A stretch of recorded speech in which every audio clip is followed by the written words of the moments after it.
ছুটির দিনও গ্যাস সংকটে পাম্পে পাম্পে গাড়ির সারি, গরমে চরম ভোগান্তি। বিদ্যুতের চাপ সামলাতে ব্যাটারি চালিত অটোরিকশায় বাধ্যতামূলক হচ্ছে সৌর বিদ্যুৎ চার্জিং। সপ্তাহ ব্যবধানে রাজধানীতে ডজনে 10 টাকা বেড়েছে ডিমের দাম, কমছে লেয়ার, সোনালির দর, সবজির দর আরও কমার আভাস। চাহিদা কমায় কুষ্টিয়ায় স্থিতিশীল চালের বাজার, মিলে বাড়ছে মজুত। পর্যটকে পূর্ণ কক্সবাজার সমুদ্র সৈকত, মাতোয়ারা সমুদ্র স্নানে স্থানীয় ব্যবসায় প্রভাব, নিরাপত্তায় তৎপর প্রশাসন। এবং ঋণের রেকর্ড গড়ল যুক্তরাষ্ট্র, 1 দশকে হয়েছে দ্বিগুণ। প্রথমবার 40 পৌঁছালো ট্রিলিয়ন ডলারে। মার্কিন ক্ল্যারিটি অ্যাক্ট স্পষ্ট করার ঘোষণায় চাঙ্গা ক্রিপ্টো বাজার।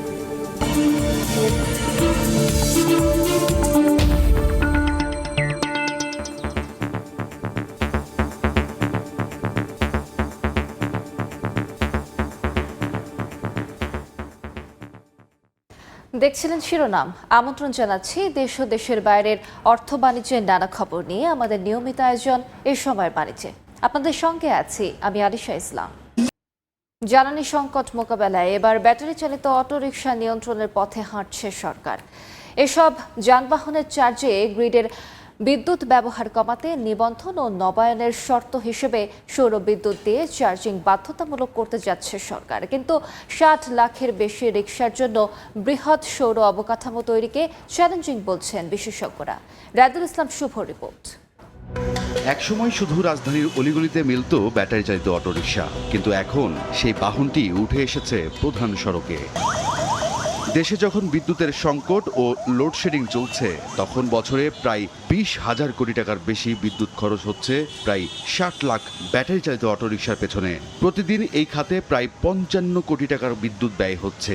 সরকার প্রায় 40,000 কোটি টাকার মতো বিনিয়োগ করছে জ্বালানি সংকট কাটিয়ে ওঠার জন্য। সেখানে সরকারকে ফাঁকি দিয়ে কিন্তু অবৈধভাবে এভাবেই চার্জ দিচ্ছে সেই ব্যাটারি চালিত রিকশাগুলো।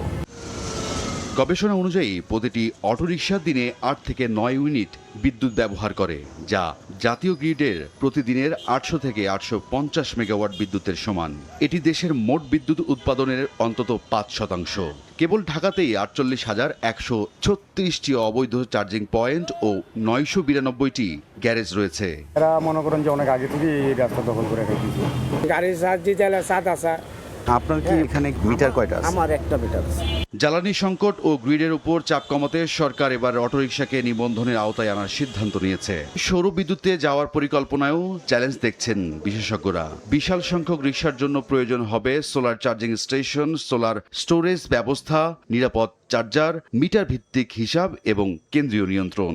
সোলার চার্জিং স্টেশন তো আর এককভাবে চালাতে গেলে তো এই খাতে এদেরকে নিরবিচ্ছিন্ন জ্বালানি সরবরাহ করে এ খাতকে সচল রাখা কঠিন হবে। সড়কে শৃঙ্খলা ফেরানোর পাশাপাশি জ্বালানি সংকটের দ্রুত সমাধান চান সাধারণ মানুষও।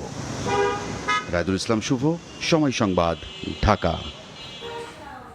তীব্র গ্যাস সংকটে থমকে গেছে রাজধানী ঢাকার জনজীবন। শুক্রবার সকাল থেকেই সিএনজি ফিলিং স্টেশনগুলোতে দেখা যায় গাড়ির সারি। দীর্ঘক্ষণ লাইনে দাঁড়িয়েও চাহিদা মতো গ্যাস পাচ্ছেন না চালকরা। গ্যাস পাম্প মালিকরা বলছেন, সংকটের কারণে পাম্প বন্ধ রাখতে বাধ্য হচ্ছেন তারা। বিদ্যুৎ, জ্বালানি ও খনিজ সম্পদ মন্ত্রণালয় সূত্রে জানা গেছে, কারিগরি ত্রুটি ও আন্তর্জাতিক বাজারে সরবরাহের ধাক্কায় এলএনজি আমদানি কম হওয়ায় সৃষ্টি হয়েছে এই সংকট। রাজধানীতে ডিমে বাড়লেও কমেছে লেয়ার, সোনালী মুরগির দাম। স্থিতিশীল রয়েছে সবজির দর। সাপ্তাহিক ছুটির দিনের সকালবেলার বাজার পরিস্থিতির খবর জানাতে কারওয়ান বাজারে আছেন রিপোর্টার শিমুল হোসেন। সরাসরি যাচ্ছি তার কাছে। শিমুল, শুক্রবার সকাল থেকে বাজার ঘুরে দেখা যায় সব থেকে স্বস্তি ফিরে এসেছে সবজির বাজারে। বেশিরভাগ সবজির দামই কমে নেমে এসেছে 50-এর ঘরে। পটল বিক্রি হচ্ছে 50 টাকা কেজিতে, বেগুন বিক্রি হচ্ছে 100 টাকা কেজিতে। বেগুনের দামে একটু বেশি আগুন। আর হচ্ছে ভেন্ডি বিক্রি হচ্ছে 50 টাকা কেজিতে। তাছাড়া লাউ বিক্রি হচ্ছে প্রতি পিস 60 থেকে 80 টাকায়। এবং মুরগির দাম উচ্চ মূল্যে স্থিতিশীল রয়েছে। পোলট্রি মুরগি প্রতি কেজি বিক্রি হচ্ছে 190 টাকা এবং লেয়ার এবং সোনালী মুরগির দাম কমে 10 থেকে 20 টাকা কমে নেমে এসেছে। আর হচ্ছে মাছের বাজারও কিছুটা বাড়তির দিকে, তবে সবজির বাজারের বিক্রেতারা বলছেন যে এই রকম পরিস্থিতি যদি আবহাওয়া স্বাভাবিক থাকে তবে আগামী সপ্তাহে সবজির দাম আরও নিচে নেমে আসতে পারেন। তবে মাছ বিক্রেতারা বলছেন যে মাছের দাম দীর্ঘদিনের বৈরী পরিস্থিতি, আবহাওয়া খারাপ থাকায় মাছের বাজারে প্রভাব পড়েছে, মাছের দাম বাড়তির দিকেই থাকছে। তবে মুরগি বিক্রেতারা বলছে যদি মুরগির দাম মুরগি বিক্রেতারা বলছে যে মুরগির দামে এর এই প্রভাবটা কাটতে কিছুদিন সময় লাগতে পারে, যেহেতু দেশে গ্যাস এবং বিদ্যুতের দাম বেশি রয়েছে। তো এই ছিল আমার কাছে বাজারের সবশেষ। সরাসরি যুক্ত ছিলাম কারওয়ান বাজারে। এবার কুষ্টিয়ার খাজানগরে চালের বাজারের খবর জানাতে যুক্ত হচ্ছেন রিপোর্টার SM রাশেদ। সরাসরি যাচ্ছি তার কাছে। রাশেদ, বাজারে চালের চাহিদা কমে যাওয়ার কারণে কিন্তু কুষ্টিয়ার যে চাল মিলগুলো রয়েছে সেই চাল মিলে অতিরিক্ত চালের মজুদ হয়ে গেছে বলে আমাদেরকে জানিয়েছেন মিল মালিকেরা। তবে মিল মালিকরা আবার এটাও জানিয়েছেন যে মূলত যে বাজারে যে চালের চাহিদা সেটি আসলে পাইকারি বাজারে ঠিকমতো চাল না নেওয়ার কারণেই কিন্তু এই জট বাত বৃদ্ধি পেয়েছে। বিশেষ করে চালের সংরক্ষণাগারগুলো যেগুলো আছে সেই সংরক্ষণাগারগুলোতে মূলত আজ কিন্তু শুধুমাত্র এক প্রকার চালের দামই বৃদ্ধি পেয়েছে কেজি প্রতি 1 টাকা। আর সব চালের দামই কিন্তু গত 15 দিন ধরে কিন্তু স্থির রয়েছে বলে আমরা জানতে পেরেছি। মূলত বিশেষ করে যে কাজুলতা যে চালটি রয়েছে সেটির দামই 1 টাকা বৃদ্ধি পেয়েছে বলে আমাদেরকে জানিয়েছেন কুষ্টিয়ার মিল মালিকেরা। তবে এখানে সাধারণ ভোক্তা যারা আছে তারা আমাদেরকে জানিয়েছে যে মূলত যে অবস্থায় আছে এই অবস্থায় থাকলেই কিন্তু চালের বাজারটা স্বাভাবিক থাকবে বলে আমাদেরকে জানিয়েছেন সাধারণ পর্যায়ের ভোক্তারা। তবে মিল মালিকরা যেটি দাবি করছেন যে শুধুমাত্র মিলগুলোতেই এই যে সংরক্ষণাগার রয়েছে সেইগুলোতেই কিন্তু শুধুমাত্র সরকারি নজরদারি রয়েছে, আর বাকি যেগুলো বিশেষ করে পাইকার ব্যবসায়ী যারা আছে তাদের গোডাউনগুলোতে কিন্তু তাদের নজরদারি কম রয়েছে বলে আমাদেরকে জানিয়েছেন মিল মালিকেরা। তবে মিল মালিকরা জানিয়েছেন যে এই যে অতিরিক্ত চালের যে ভার তাদেরকে বহন করতে হচ্ছে, কারণ বাজারে চাহিদা কম থাকার কারণে কিন্তু প্রতিটা জায়গায় তাদের গোডাউনে কিন্তু এখন জায়গার স্বল্পতা বলে আমাদেরকে জানিয়েছেন মিল মালিকেরা। তো আজ কিন্তু যে খাজানগরের যে চালের মোকাম আছে সেখানে কিন্তু বাসমতি 78 টাকা এবং মিনিকেট 66 টাকা এবং কাজল লতা 58 টাকা দরে বিক্রি হয়েছে। তো কুষ্টিয়ার খাজানগর থেকে চালের বাজার নিয়ে ছিল আমার কাছে সর্বশেষ। সরাসরি যুক্ত ছিলাম কুষ্টিয়ায়। ক্যাশলেস বাংলাদেশ করার লক্ষ্যে রাজশাহীতে অনুষ্ঠিত হলো বাংলা QR কর্মশালা। বৃহস্পতিবার সকালে নগরের বাংলাদেশ ব্যাংকের ট্রেনিং সেন্টারে অনুষ্ঠিত এই আয়োজনে অংশ নেন ব্যাংকের ঊর্ধ্বতন কর্মকর্তা, ইন্টারন্যাশনাল ফাইন্যান্স ও স্থানীয় ব্যবসায়ীরা। বক্তারা বলেন, একটি মাত্র QR কোড স্ক্যান করেই এখন যে কোনো ব্যাংক বা অ্যাপ থেকে সহজে লেনদেন করা সম্ভব হচ্ছে। এতে সব ধরনের লেনদেন করা যাচ্ছে।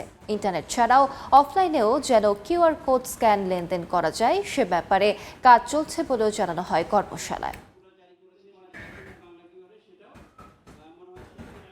সাপ্তাহিক ছুটির দিনে সমুদ্র সৈকতে ভিড় জমিয়েছেন পর্যটকরা। বিস্তারিত জানাতে কক্সবাজারের সুগন্ধা পয়েন্টে আছেন রিপোর্টার সুজাউদ্দিন রুবেল। সরাসরি যাচ্ছি তার কাছে।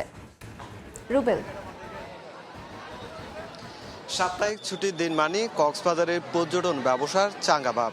বিশেষ করে 5 শতাধিক হোটেল থেকে শুরু করে 5 শতাধিক রেস্টুরেন্ট এবং সহস্রাধিক বার্মিজ যে পণ্যের দোকান রয়েছে সব জায়গায় মানুষের ভিড়। আমরা এখন সৈকতে রয়েছি। সেই সমুদ্র সৈকতে আসলে সমুদ্র সৈকতের যে 3টি পয়েন্ট লাবণী, সুগন্ধা, কলাতলী, এই 3টি পয়েন্টে যেখানে হাজার হাজার পর্যটক এরই মধ্যে ছুটে এসেছে যারা সমুদ্র স্নানে ব্যস্ত হয়ে পড়েছে। বিশেষ করে সমুদ্র সৈকতের যে বিশাল বিশাল ঢেউ আছড়ে পড়ছে, সে আছড়ে পড়া ঢেউতে যেমন পর্যটকরা মেতে রয়েছে, ঠিক তেমনি বালিয়াড়িতেও আমরা লক্ষ্য করছি পর্যটকরা যে জ্যাডিস্কি রয়েছে বা বিচ বাইক রয়েছে, বিচ বাইক এবং ঘোড়ার পিঠে চড়ে যে আনন্দ, সে আনন্দঘন মুহূর্তগুলো পার করছে, আমরা সেটি লক্ষ্য করছি। তবে 3 নম্বর সতর্ক সংকেত কালকে প্রত্যাহার করা হয়েছে, তারপরেও কিন্তু সাগর উত্তাল রয়েছে এবং সমুদ্র সৈকতের যে 3টি পয়েন্ট রয়েছে 3টি পয়েন্টে বেশ কিছু গর্ত তৈরি হয়েছে, যার কারণে বিশেষ সাবধানতার জন্য যেখানে পর্যটকদের সতর্ক করার জন্য লাল পতাকা টাঙানো হয়েছে এবং লাইফ গার্ডরা সার্বক্ষণিক তারা টহল দিয়ে মানুষজনকে সচেতন করা, যারা পর্যটকরা ঘুরতে এসেছেন তাদেরকে সচেতন করার পাশাপাশি তাদেরকে আসলে সব ধরনের সহযোগিতা করছে, আমরা সেটি লক্ষ্য করছি। তবে ট্যুরিস্ট পুলিশের পক্ষ থেকেও লক্ষ্য করছি তারা মাইকিং করে পর্যটকদের যে সচেতন করার বিষয় সেই সচেতনতা করছে। আর পর্যটন ব্যবসায়ীরা যেটি বলছে, যেহেতু সাপ্তাহিক ছুটির দিন সেই ক্ষেত্রে বিপুল সংখ্যক পর্যটক ছুটে এসেছে। গত কয়েক সপ্তাহ ধরে যেহেতু বৈরী আবহাওয়া ছিল, পর্যটকের আগমন কিছুটা কম হয়েছে। তবে আজকে এবং গত সপ্তাহে আমরা লক্ষ্য করেছি যেহেতু উজ্জ্বল আবহাওয়া এবং এবং আবহাওয়া পর্যটকদের অনুকূলে, সেই ক্ষেত্রে দেখছি বিপুল সংখ্যক পর্যটক ছুটে এসেছে এবং ছুটে এসে আনন্দ ঘন যে মুহূর্তগুলো তারা প্রিয়জনের সঙ্গে সাপ্তাহিক ছুটির দিনে সেটি কাটাচ্ছে। তবে পর্যটক ব্যবসায়ীরা বলছে যেহেতু সামনে বৃষ্টি কমে আসবে, সেক্ষেত্রে প্রতি সপ্তাহে আরও পর্যটকের যে মানে পর্যটকের যে আগমন সেটি বাড়বে এবং সামনে আরেক মাস পর কিন্তু পর্যটন মৌসুম শুরু হবে। সেই মৌসুমকে কেন্দ্র করে এরই মধ্যে ব্যবসায়ীরা যে প্রস্তুতি নেওয়ার সেটি প্রস্তুতি নিচ্ছে বলে জানিয়েছে। তো এই ছিল আমার কাছে সৈকত থেকে সবশেষ। সরাসরি যুক্ত ছিলাম কক্সবাজারে।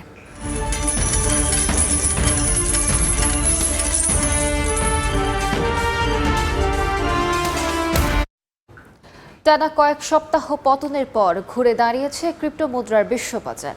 সম্প্রতি দেশটির কংগ্রেসে ক্রিপ্টোকারেন্সি খাতের জন্য স্পষ্ট নীতিমালা তৈরির লক্ষ্যে ক্ল্যারিটি অ্যাক্ট এগিয়ে নেওয়ার কথা জানানোর পরপরই এমন প্রভাব পড়েছে বাজারে। আর এতেই একদিনে প্রায় $1750 বেড়েছে বিটকয়েনের দাম। এক সপ্তাহে প্রায় 25% বেড়েছে আরেক জনপ্রিয় ক্রিপ্টো মুদ্রা ইথারের দাম। ঊর্ধ্বমুখী বাইন্যান্স ও সোলানাও।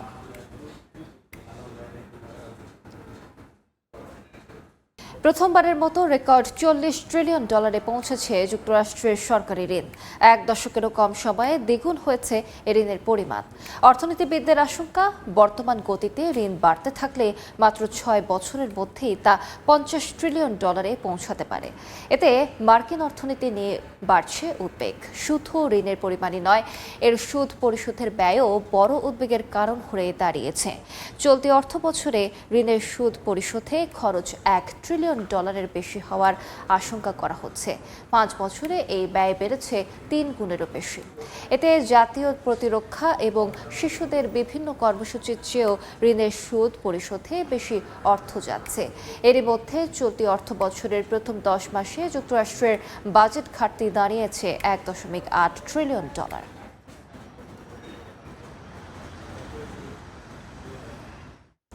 এ পর্যায়ে শীর্ষ সংবাদগুলো জানিয়ে দিচ্ছি আরেকবার।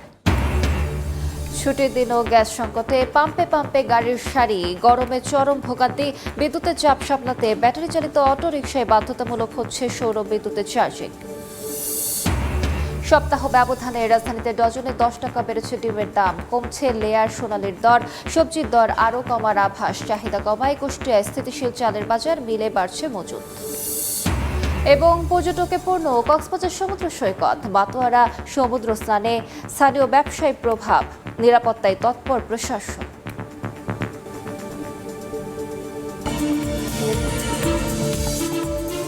এই ছিল এ সময় বাণিজ্যে।